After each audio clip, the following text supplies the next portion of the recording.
Morning, good morning. Morning. It's another Monday morning, and I am excited to be here with you guys for Coffee Talk. I've got my outline on one side of the screen and my StreamYard on the other side of the screen, so I am very much trying to focus on looking at the camera this morning. Whenever you hop in and you're able to join me, if you're able to join me, please do like this post and comment on the in the comments below, just so that I know that you're here. I enjoy having this time with you, and I appreciate you setting aside your time to join me every other Monday at 10 a.m. so that we can have these little conversations and hopefully encourage you and help push you forward in your business. We are currently about 158 days away from the end of 2021. So we're right here at a halfway point.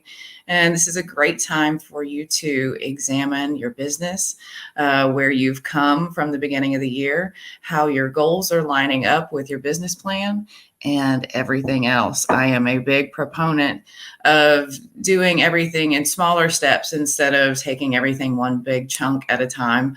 Whenever I was in school and was going through a particular course that my mom had signed me up for studying, I mean, it was a study session sort of thing. The teacher that was teaching the class shared with us a very simple saying that I still use to this day, and I use it with my 11-year-old, much to his chagrin, I believe. But the saying is, by the inch, it's a cinch, by the yard, it's hard. So if we take the time here while we're at a halfway point of the year to take a look at our business, how we're feeling about our business, and kind of where we're at with our expenses, it saves you a lot of energy and effort at the end of the year and gives you an opportunity to pivot if that's what you need to do. So good morning, Danielle. Thank you for joining me.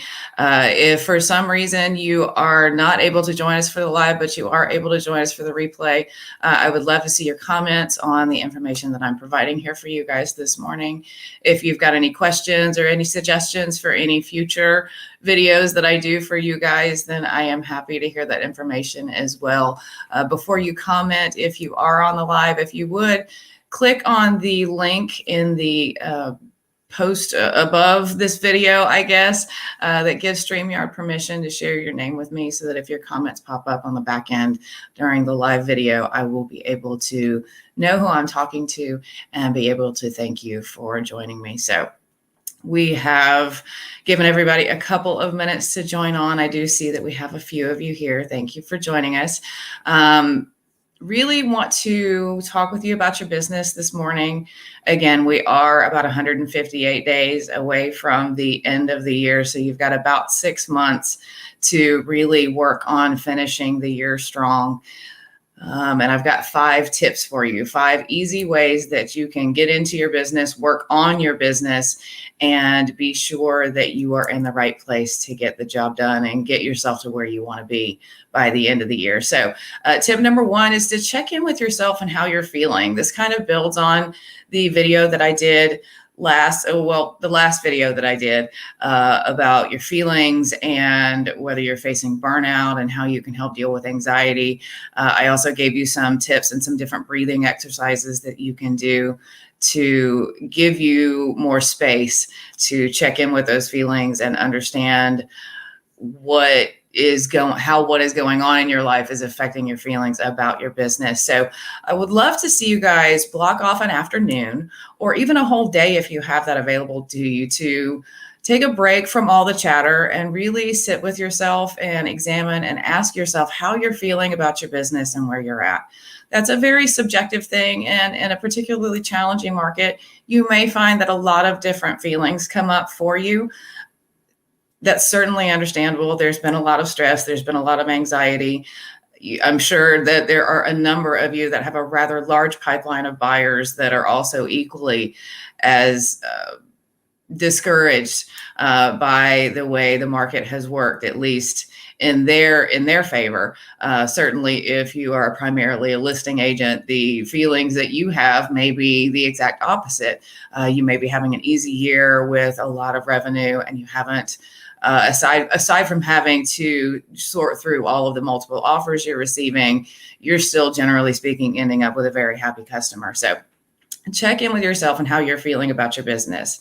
Those emotions that are coming up are going to alert you to things that you want to change and give you the energy to make those changes. So some of you that are primarily buyer's agents may take a look at your feelings about your business and decide that you want to focus more on trying to gain listings, because as we all know, especially in this market, if it lists and you're able to list it, it's going to sell.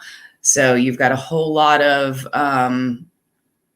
anxiety, honestly, that you're taking out of the process, because with a listing, you're not running around showing multiple homes. It's a more focused on marketing type of business plan. So take a look at what you want to change and use the energy that you get from that desire to actually make the changes that you want to see in your business. I would also love to see you take a few moments, if you will, to evaluate the things that seem like obstacles, to celebrate the successes that you've had this year already, and to set new goals if that's appropriate for you. So again, check in on how you're feeling about your business, check in with what you think you might want to change, and be prepared to use the energy that comes up from that to actually move that forward in your business. The second recommendation that I have for you, and remember, I've got 5 of these this morning, take a minute to review your tax payments. This isn't something that we generally discuss, but you should have already made 2 estimated tax payments this year, one on April the 15th and then one on June the 15th. You really want to get with your accountant if you have one that manages your finances for your business, or check in with your profit and loss statement and go through a calculator to take a look at the payments that you've already made and whether you might need to make some adjustments to what those payments look like for the next 2 quarters of the year. If you take whatever that number is and you divide it by 6, then you know by month how much you need to either add to or subtract from the monies that you are putting into that account and setting aside for your taxes. That's going to help you be far more prepared come tax time, and it's going to eliminate a lot of the risk that comes along with you not doing that reevaluation of your business right now. And again, if you find that you're behind, set a goal for yourself and make sure that you're adding a little bit extra to those payments, those next 2 payments, so that you are taking care of yourself, you're taking care of your money, and you're being very prepared. The next thing that I want you to do, and this is tip number 3, evaluate your expenses. So you're not only going to want to evaluate the return that you're seeing on your marketing dollars, but also any recurring expenses that you may have in your business or in your life for that matter. This is a great opportunity to eliminate things that aren't giving you a return. If you're farming a neighborhood and you've been farming them for over 6 months and you've sent them multiple mailings, at least 8, and you're not getting a return off of that business, perhaps those are marketing dollars that you would be better served investing in a client appreciation event or in marketing to a different neighborhood that might be more open to your marketing, and seeing if you can drum up some business that way. I am a very firm advocate in reaching out to your sphere and focusing on your sphere, especially with your marketing dollars, because that's where your referrals are going to come from. And some of your happiest customers are going to be referrals from people that were very happy with the level of service that you provided them whenever you were working with them. So cancel anything that your business doesn't need, cancel anything that you personally don't need, and make sure that you take the time to either reinvest money where you feel like you need to, or just save money and keep that back for your marketing plans and your business plans for next year. The 4th suggestion that I have for you, and this one is particularly important with us making the switch over to a new CRM after Labor Day.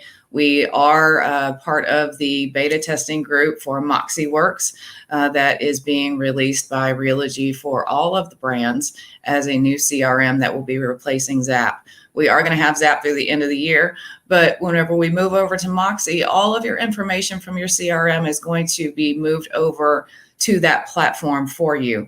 So this is going to be a great opportunity for you to call your past customers, reconnect with them and have those conversations, update their phone numbers, their email addresses, their mailing address, any other information you may track. You may keep track of their kids' names, what their birthdays are, anniversary dates, things like that. This is a great opportunity for you to go in and clean up your CRM by updating all of that information and then taking the time to prioritize your customers by the level of interest they have in working with you right now. So prioritize your buyers that need to get into a home now, prioritize your sellers that you have on the market now, and then take a look at the rest of your customers at a 60, 90, 1 year plus, and then categorize them in that way. There's some different ways that you can do this, especially if you're wanting to focus on customer appreciation events, but this is a great way to help you weed out those customers that you don't need to focus on as much right now, so that you make sure that you're focusing on the customers that need your service and need your guidance and need your attention right now. One thing that you can do, and one thing that I strongly recommend, I know that you've probably heard it before, but whenever you get on the phone with these customers, make sure that you're using the Ford method to encourage conversations that might tip you off to changes that have recently taken place or that may be taking place in the future with them or with their family. So if you're not familiar with Ford, Ford stands for family, occupation, recreation, and dreams. And if you focus on directing your conversation around things that are going on in their family, what their dreams are, what they've been doing for recreation over the summer, whether they CrossFit or do other things for recreation that you could get involved in. These are ways that you can trigger conversations that, again, might tip you off to changes that have taken place in their life recently or that may be taking place in the near future, so that you are very aware of how you can be of service to them, even if it's not a real estate transaction. And here's a bonus for you. And this one is a freebie that I'm going to give to David. We got an email from him last week about our customer satisfaction surveys. One of the things that you can do while you have those customers on the phone, especially if they are a customer that has transacted with you within the past 6 months, make sure that they have returned their customer satisfaction survey. And if they haven't, make sure that you mention it while you are on the phone with them. If you have the ability to be on the phone with them and on your computer at the same time, you can log into Leverage, and while you're talking with them, go ahead and send them that satisfaction survey. Make sure that they get it, and then let them know that it will take them less than 5 minutes to fill that out and get that back over. Obviously, if the transaction didn't go very well, that's not necessarily a customer that we might want you to reach out to. We are currently at 100% satisfaction with about a 40% return rate. I know that we would love to see that return rate up closer to 60. So take advantage of the time while you're getting in touch with your customers to make sure that that customer satisfaction survey has been returned, so that we can work on reaching our goal of winning the Jim Jackson Memorial Reward for yet another year. And then the last thing, this is tip number 5, schedule an appointment with your managing broker to review your business plan and where you're at with your business plan currently. I know a lot of you are regularly in coaching with your managing broker, but some of you aren't, and that may be an option that you might want to consider taking advantage of, especially since we are at that halfway point of the year. If you're not on track with your goals, it might be good for you to sit down with your managing broker, discuss what your goals were, discuss what your challenges are, and brainstorm some opportunities for you that might help you be a bit more successful and encourage you towards reaching those goals. It's also going to give you an opportunity to ask your managing broker about any education opportunities that may be coming up that can support you in your business.